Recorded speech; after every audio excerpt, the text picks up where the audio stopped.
இந்த கிராமத்தில் மக்கள் பல்லாண்டு வாழ்க வாழ்த்துவோம். இன்று திரு கௌதம் சீனிவாசன் ஐயா அவர்களின் மூலமாக உணவு வழங்கப்பட்ட ஒரு பல்லாண்டு வாழ்க வாழ்த்துவோம். திருமதி அர்ச்சனா அவர்கள் பல்லாண்டு வாழ்க வாழ்த்துவோம்.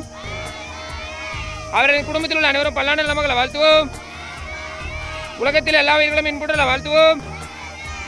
அவர் மகள் அனிஷா அவர்கள் பல்லாண்டு வாழ்க வாழ்த்துவோம்.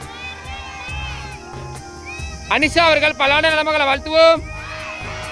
அவரது உடல்நலம் ஆரோக்கியம் சிறந்து விளங்க வாழ்த்துவோம். நிஷா அவர்கள் உடல்நலம் சிறந்து விளங்க வாழ்த்துவோம்.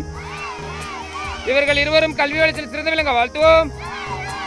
இவரது உறவினர்கள் குடும்பத்தினர்கள் எந்த ஒரு நோய் நொடி இல்லாமல் பல்லாண்டு வாழ்க வாழ்த்துவோம். இவர்களின் தொண்டு சிறந்து விளங்க வாழ்த்துவோம். இந்த உணவினை ஏற்பாடு செய்த அமுது சிவாஜி அன்னதானம் அறக்கட்டளை துணை நிறுவனம் பல்லாண்டு வாழ்க வாழ்த்துவோம். சரணனையா மற்ற அவரது நண்பர்கள் பல்லாண்டு வாழ்க வாழ்த்துவோம். உலகத்தில் எல்லா உயிர்களும் இன்புற்ற வாழ்த்துவோம். வாழ்க வளமுடன்.